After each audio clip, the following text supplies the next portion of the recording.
Welcome to the Velvet Story, where every tale weaves magic. Today, witness the rebirth of a villainess who dares to write her own ending. Let us dive into A Villainess Reborn. They warned me, villainesses are meant to be cruel. But no one said I couldn't change the ending. Watch as the infamous Lady Ravenglade spills tea on a prince, dances under hidden lanterns, and bakes a cake that melts more than just sugar. When the system demands treason, she chooses love, rewriting her fate with the enigmatic Lord Sebastian. Will she return home, or stay for a happily ever after written by her own heart? A Villainess Reborn. Moonlight filtered through tall, arched windows of the grand chamber as Ria now Lady Ravenglade blinked awake. Satin sheets whispered beneath me, and the scent of jasmine lingered in the air. I sat up, heart racing, scanning the ornate mirrors and gilded furnishings that screamed villainess' lair. A holographic panel shimmered at the edge of my vision, system alert romance plot. Initiated, follow original trajectory. I raised an eyebrow. Original trajectory, ha? Not on my watch. I slipped off the bed, my slippers silent on the marble floor, and crossed to a carved mahogany desk.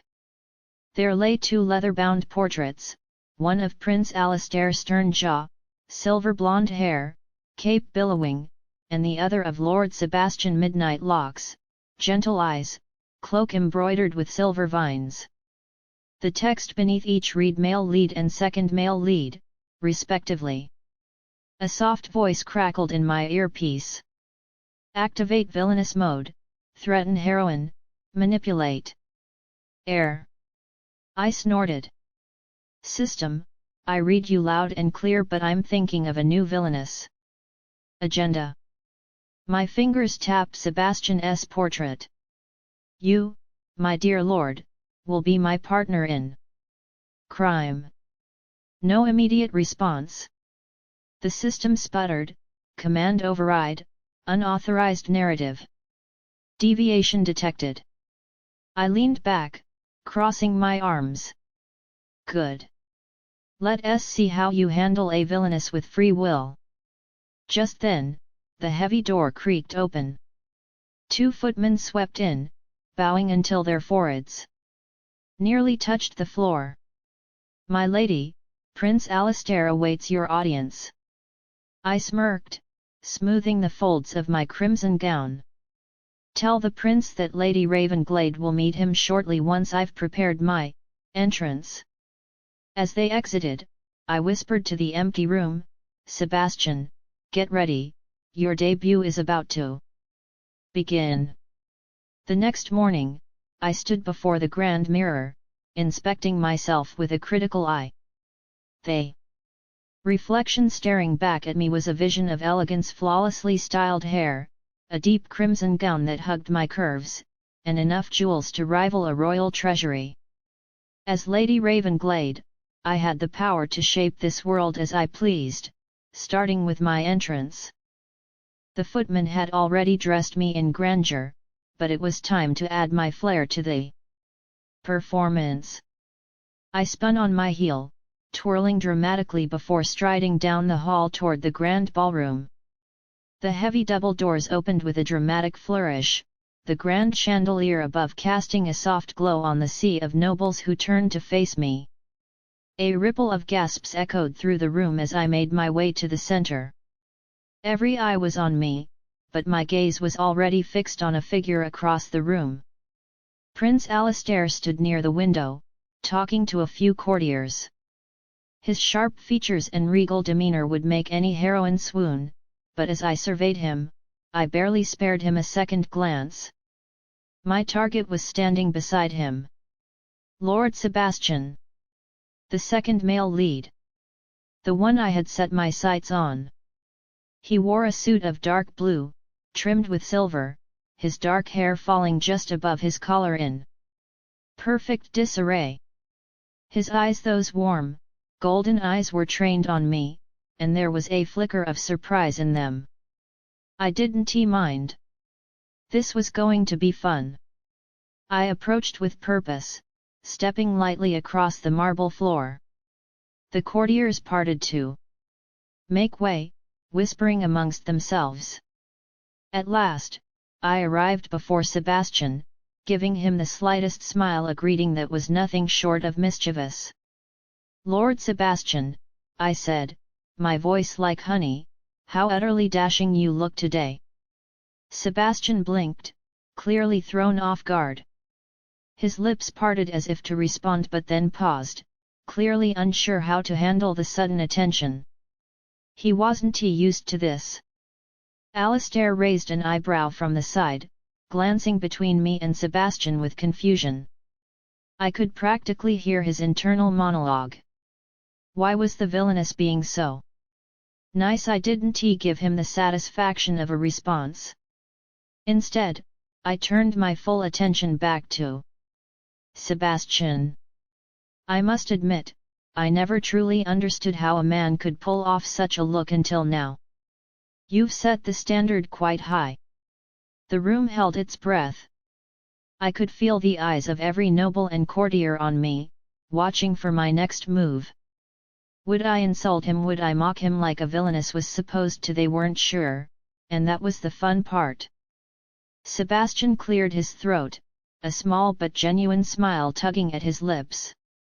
"You are too kind, my lady. But I must admit, I'm afraid I'm not the one who has set the standard. That would be you, Lady Ravenglade." A small laugh escaped my lips at the compliment, and for a moment, I saw something I hadn't expected, a soft warmth in his eyes. Just as I was about to respond, the sound of heels clicking on the floor interrupted us. It was the heroine of the story, of course. The perfect, innocent princess who was meant to win Alistair's heart. She approached us, looking every bit the princess she was meant to be. But as she made her way toward Alistair, I couldn't help but watch Sebastian, catching the fleeting expression on his face. He didn't look at her the way Alistair did. It was subtle, but it was there, something that made my heart race with a strange feeling. Later that afternoon, I found myself wandering the royal library, searching for a quiet place to think. As much as I enjoyed playing the villainess, the fact remained that I was trapped in this world. I needed to figure out a way out, and the more I interacted with the characters, the more I found myself entangled in their lives. It was frustrating. But it wasn't all bad. Sebastian, for instance, was proving to be an enigma. So quiet, so composed, and yet, there was a depth to him that fascinated me. He wasn't the brooding, aloof type like Alistair, nor the too perfect hero that I couldn't relate to. No, Sebastian was different. He carried an aura of melancholy, one that I could relate to. And the more I observed, the more I realized that he was far more interesting than any other character in the novel. I turned a corner in the library to find him, as if summoned by fate. Sebastian sat at a reading table, engrossed in a book, his golden eyes scanning the pages with intensity.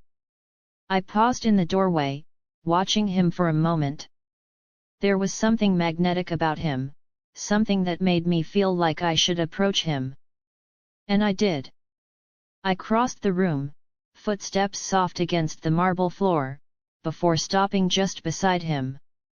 "Lord Sebastian," I greeted, my voice low and smooth.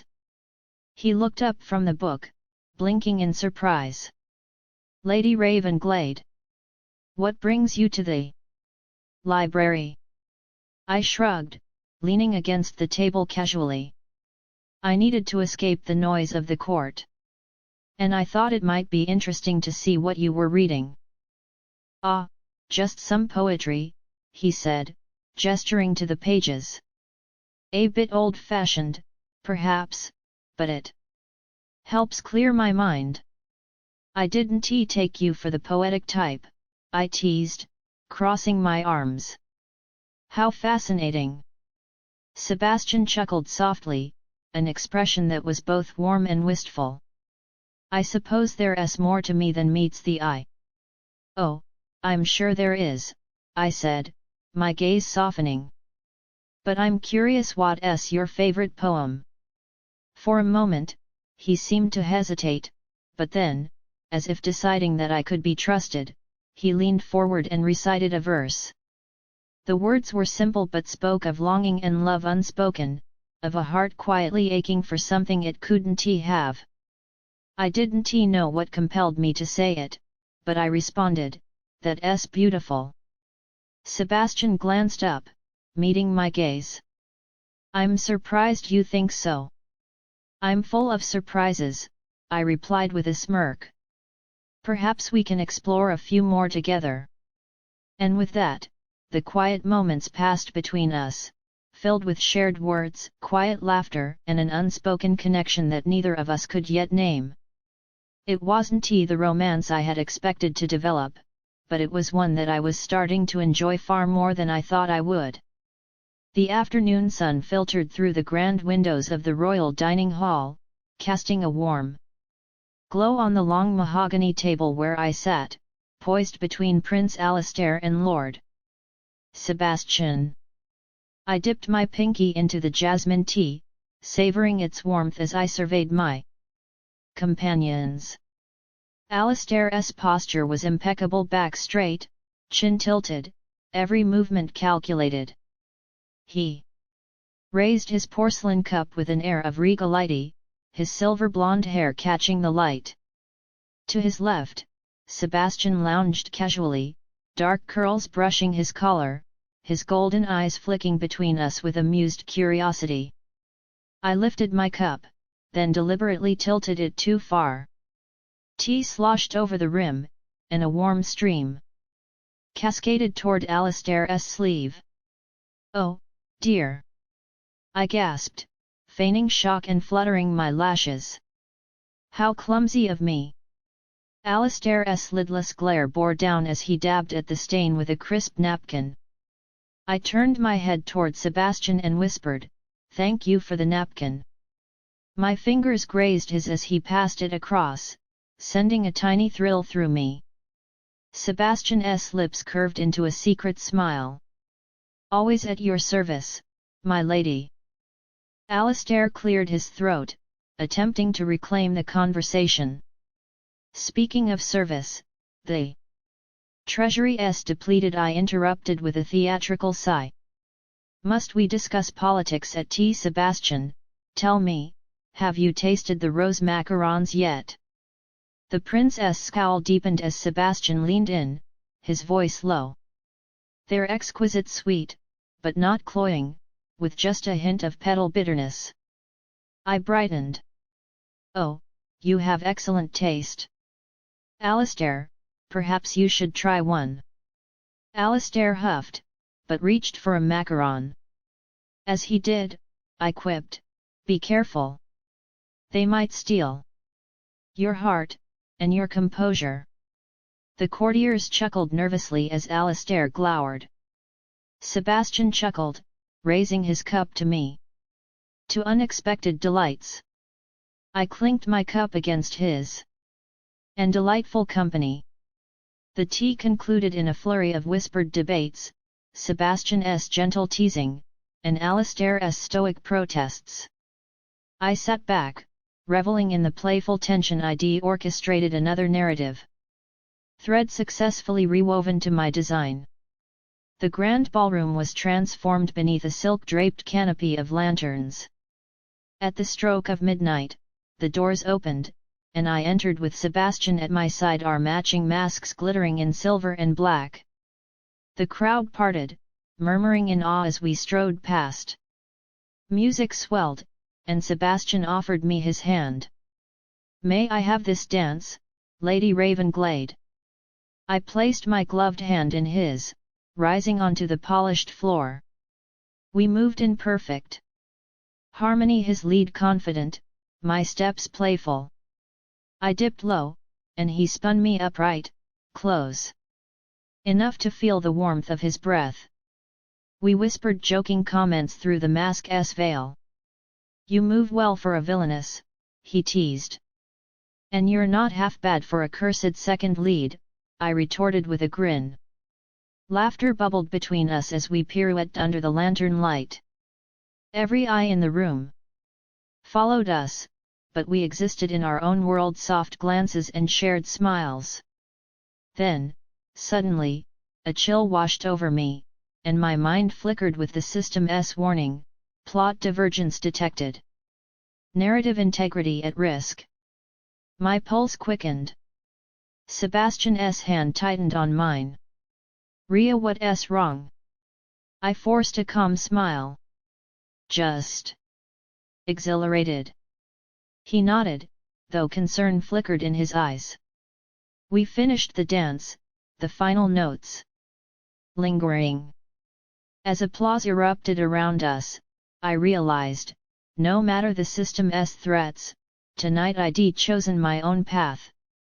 The castle kitchens were a cacophony of clattering pans and sizzling pots, but Sebastian and I carved out a small corner of calm amid the chaos. I stood before a wooden counter, flour dusting my fingertips as I eyed the stack of ingredients for Sebastian's famed violet honey layer cake. "Measure the sugar precisely," he instructed, voice steady. His dark curls brushed his brow as he guided my hands. I heaved a dramatic sigh, scooping a careless handful and watching as sugar spilled onto the floor. "Precision isn't my strong suit," I teased, flicking a grain at him. He chuckled, bending to scoop it up. "Perhaps your talent lies in rebellion, Lady Ravenglade." We mixed batter, fogging the air with warmth. At one point, I attempted to whisk too vigorously. Batter splattered across his cheek. His golden eyes softened. "You're a sight," he murmured, gently wiping his cheek with a clean rag. I laughed, leaning closer. "Only for you." As the cake baked, we retreated to a small table with 2 cups of steaming tea. Sebastian sighed, stirring his drink. "I must confess something." My brow arched. "Do tell." He sipped his tea and met my gaze. "I've admired the heroine for her kindness, but it never felt sincere. Every smile seemed practiced." He paused, studying me. "With you, everything feels real." My heart fluttered like a trapped bird. "Real?" He nodded, earnest. "I see your laughter, your mischief, even your vulnerability. It's intoxicating." The oven timer chimed. We returned to find the cake golden and fragrant. Sebastian sliced 2 pieces, handing me one. I bit into it, violet blossoms and honey melting on my tongue. "It's perfect," I whispered, savoring both cake and moment. He watched me, hope and something like relief in his gaze. "Only because we made it together." I placed my fork down, brushing flour from my hand onto his sleeve in mock exasperation. "Don't get sentimental, Your Highness." He laughed, but his eyes said what his words would not: this was more than a recipe, it was a shared confession of the heart. The tension in the throne room was nearly tangible as courtiers and nobles pressed against the marble pillars, their eyes wide with anticipation. I stood on the dais beside the throne, my crimson gown shimmering under the torchlight. Across from me, Lord Sebastian's hand hovered near his sword hilt, unease flickering in his golden eyes. A cold, mechanical voice echoed in my mind: "Accuse Lord Sebastian of treason to fulfill villainous destiny." The system's demand forced my heart to pound. The Grand Chancellor stepped forward, his robes rustling. "Lady Ravenglade, evidence has surfaced." I raised a hand, silencing him. My gaze locked onto Sebastian's. The hall held its breath. "Innocent until proven guilty," I declared, my voice steady. Then I turned to the Chancellor. I have seen no proof beyond suspicion. I refuse to condemn him without justice. A murmur of confusion swept the room.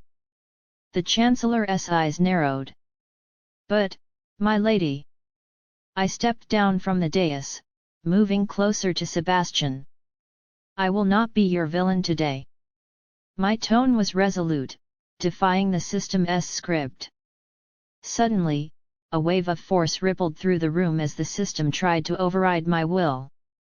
Torches flickered, tapestries undulated, and the assembly gasped. Sebastian reached for my hand. "We stand together," he proclaimed, voice echoing. He drew his sword not in battle, but in solidarity. Alistair rose from his seat, stepping beside us. "If the Chancellor has no evidence, then we demand a proper inquiry. Until then, Sebastian remains free." His intervention stunned the court. The Chancellor scowled but relented. The system's voice clashed with the unified will of heart and honor and lost. As the crowd erupted into whispers, Sebastian squeezed my hand. "Thank you." I offered him a tired smile. "We write our own story now." The throne room lay quiet in the aftermath. All eyes turned to Alistair, Sebastian, and me on the dais. I took a deep breath, feeling the weight of the moment. "I love Lord Sebastian," I announced, heart thrumming. "Not because the story dictates it, but because he has shown me kindness, courage, and a love beyond any script." A hush fell over the court. Sebastian's gaze softened, and he bowed, then lifted me into his arms. Alistair approached, offering a respectful bow. "You have my friendship and loyalty, Lady Ravenglade." I bowed in return. "And mine, Prince Alistair." The system's final attempt to reassert control flickered in my mind, reset narrative. But instead, the world around us glowed with a warm light, as if the realm itself approved our choice. The throne, once a symbol of control, now stood empty. Our bond had redefined power. As the glow faded, Sebastian kissed my hand. "Our love has rewritten destiny." I leaned into him. "And this is just the beginning."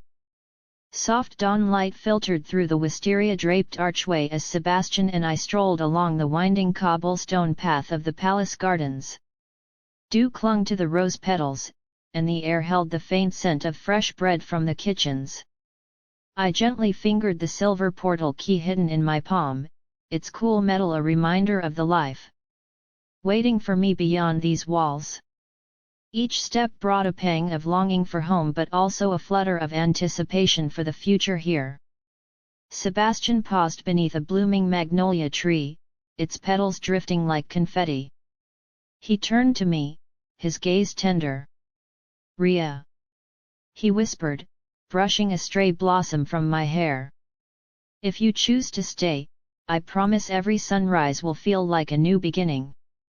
And if you go, I will wait for you, wherever you are." My heart swelled.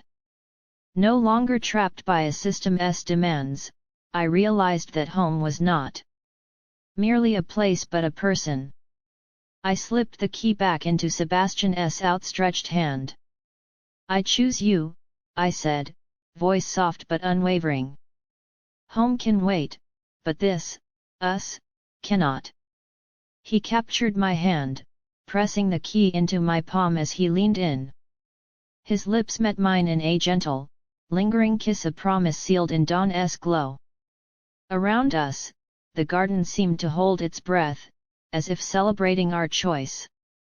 Later, we found a secluded bench by the fountain, its waters sparkling with morning light. We sat close, shoulders touching, sharing stories of our worlds, his memories of courtly duties, my tales of city streets and starlit nights far away. I traced the imprint of his hand in mine, marveling at the warmth that coursed between us. "This is more than I ever imagined," I murmured. Sebastian smiled, his eyes bright. With you, every chapter is my favorite. He pressed a gentle kiss to my forehead. Shall we write the next one together? I laughed softly, leaning into him. Always. As the sun climbed higher, we rose hand in hand, ready to face an unwritten future one we would craft together, free of scripts, driven by love. Thank you for joining us at the Velvet Story. If you believe every villainess deserves her own fairytale, don't forget to like, share, and subscribe for more magical journeys. Until next time.